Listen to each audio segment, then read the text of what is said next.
Good morning, first grade Smarties. You are probably seeing me for a second time today, but today is our writing lesson. So, you guys have been reading this story with Miss Ray for our reading lessons, The Korean Cinderella. On Monday, you told me what was your favorite part of the Korean Cinderella and why. Today, our writing is asking us to explain how Pear Blossom's problem gets resolved.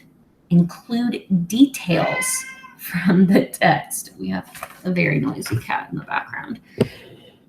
So, in the story, Pear Blossom's stepmother, is she kind or unkind? She's not a very nice person, is she? And her name is Omani, right?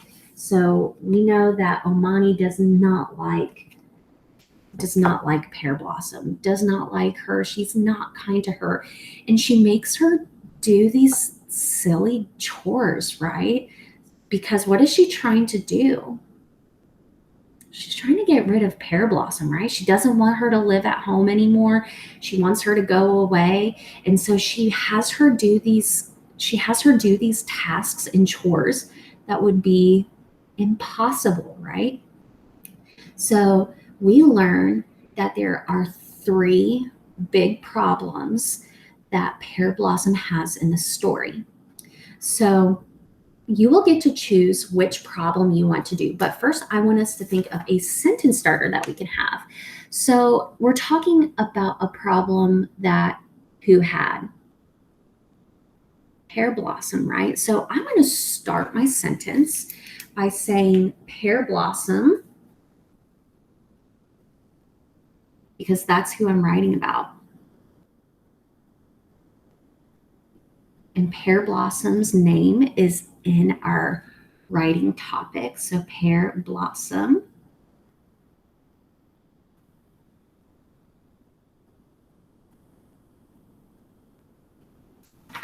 And I made sure to capitalize Pear and Blossom because that is her name, right? So it is a proper noun. That means that we capitalize the first letter. So I'm going to go to the first problem.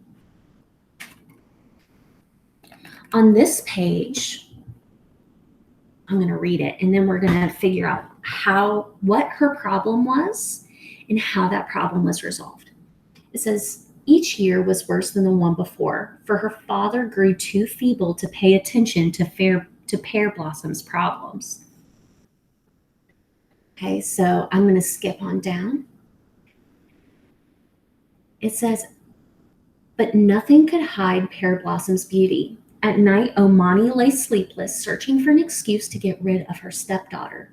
One day she told Pear Blossom, the water jar by the door needs filling.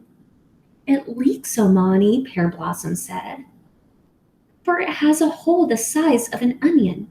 Stubborn little pigs get tied up and taken to market, warned her stepmother. Fill that jar. Then Omani and Peony marched through the courtyard gate, locking it behind them. Pear Blossom leaned against the tall jar. Will none in this world help me? She asked. Jug, jug, jugful, rumbled a hoarse voice. So what is Pear Blossom's first problem?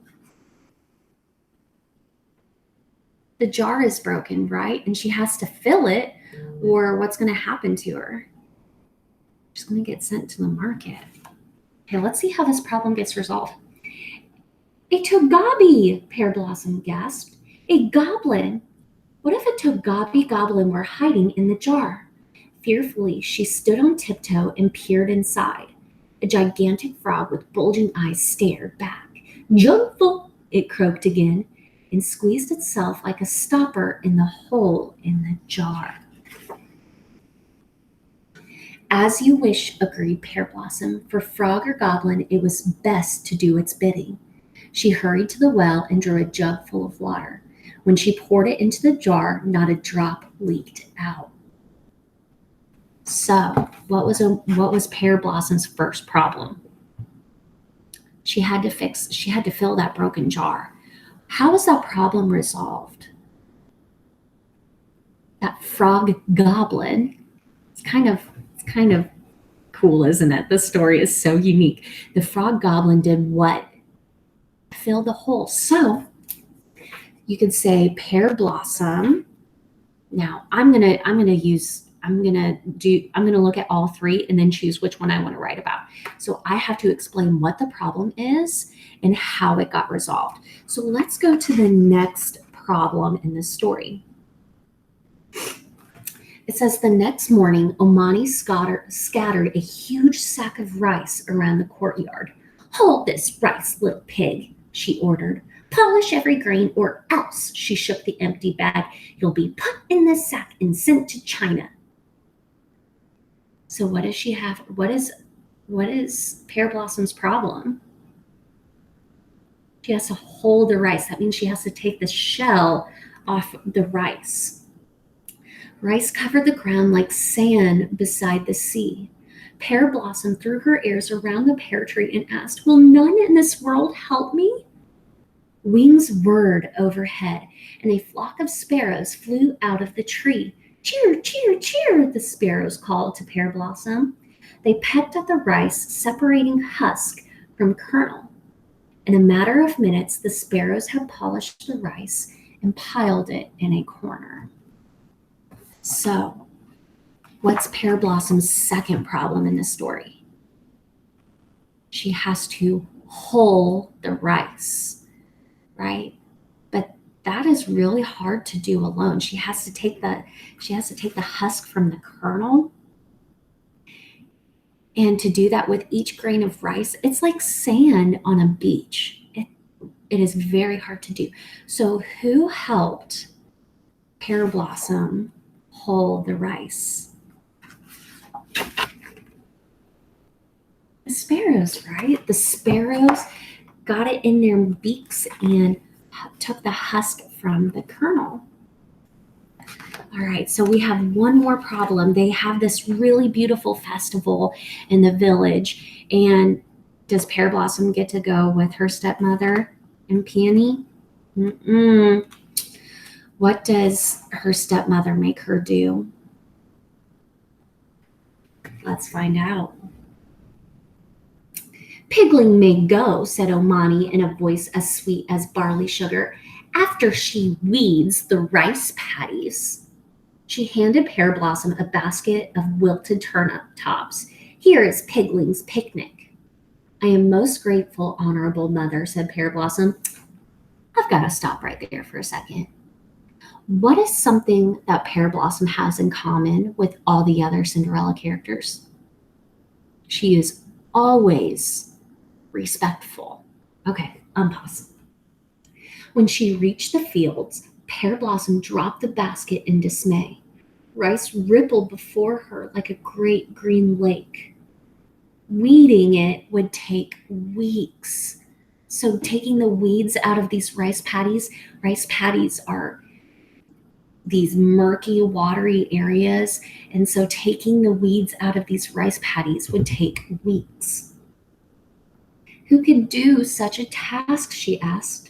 Suddenly, a whirlwind twisted through the fields, and a huge black ox reared up from a cloud of dust. Doo! It bellowed, tossing its green horns. The ox began to munch the weeds, moving through the rows of rice faster than the wind itself. Each mouthful brought it closer to Pear Blossom. Even though she hid her face in her hands, she heard the crunch of its teeth and felt the beast's warm breath on her neck. So here's the rice paddies, and here's all the weeds. So that would have been Pear Blossom's problem. And what resolved the problem? The big black ox, what did he do? Ate all the weeds. So we have three big problems in this story. We have kind of a sentence starter. So I want you to pick one of the three problems. The first problem was the broken jar. So I could say Pear Blossom's first problem. Okay. So you can say first, second, or third problem. So I'm actually going to choose the third problem. So Pear Blossom's third problem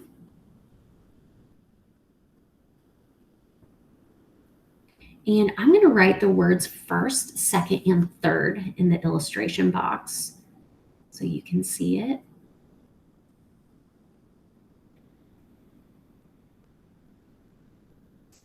Okay, so you can choose first, second, or third. So the first problem was she had that broken jar. What resolved that problem?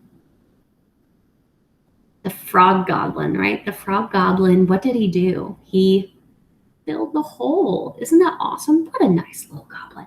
What was the second problem? What did Omani dump on the ground? She dumped all that rice and she told Pear Blossom to hull the rice. So that would be her second problem. Who or what helped her resolve that problem? The sparrows, right? The sparrows gathered it, they took the husk off, and they put it in a pile. And then the third problem was what? What did Pear Blossom have to do before she could go to the festival? She had to weed the rice paddies. And how long would that have taken? What did the story say? It would take weeks. So I'm going to use it in my own words. Pear Blossom's third problem was that, and I'm saying the words as I'm writing them so I can make sure that it makes sense. Pear Blossom's third problem was that she had to weed the rice.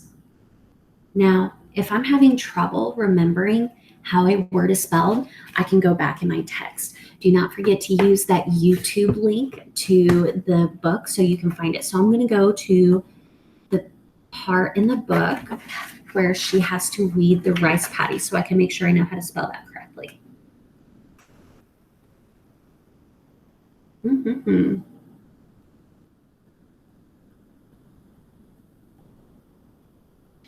Patties. See, I was going to do T's. It was D's. Rice paddies. So I'm going to go back and read my sentence to see if it makes sense. I make sure to start with an uppercase letter, use those finger spaces. All right, it says Pear Blossom's third problem was that she had to weed the rice paddies before she could go to the festival. And how do I end sentences? Punctuation. Am I done though? I said what the problem was. Now I have to talk about how the problem was resolved. So I'm going to say the problem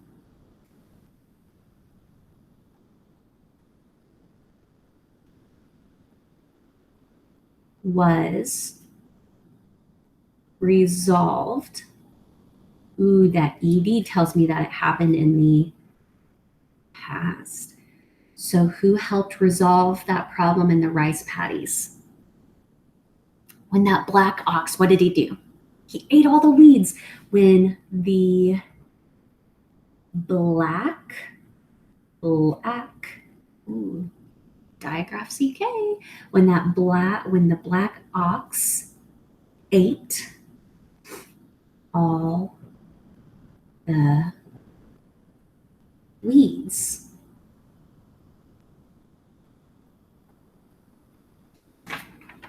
All right. And what am I missing? Missing punctuation. I need to add that period. All right, so let's see. You can choose which problem you want to do. The one with the broken jar, the one with the rice, or the one with the rice paddies. So she had all these problems, and all these magical animals helped her solve these problems. Why do you think they would do that? What do we know about every Cinderella character? What do we know about what do we know about their hearts? They're always kind. They're hard workers and they always do what's right. So, something different though is that Pear Blossom didn't have a magic godmother or a magic helper person to help her, right? She had these animals that help her solve her problems. Did Pear Blossom have a happy ending? She sure did. Who did she marry? She married the magistrate, right? So a magistrate was someone that was really important in Korean villages. So she did get to have her happy ending, just like all of our Cinderella characters. Yeah, Pizza Guy, she had her happy ending. All right, guys, I can't wait to see which problem and resolution you decide to write about. Don't forget to roar and have a great Wednesday. Bye, guys.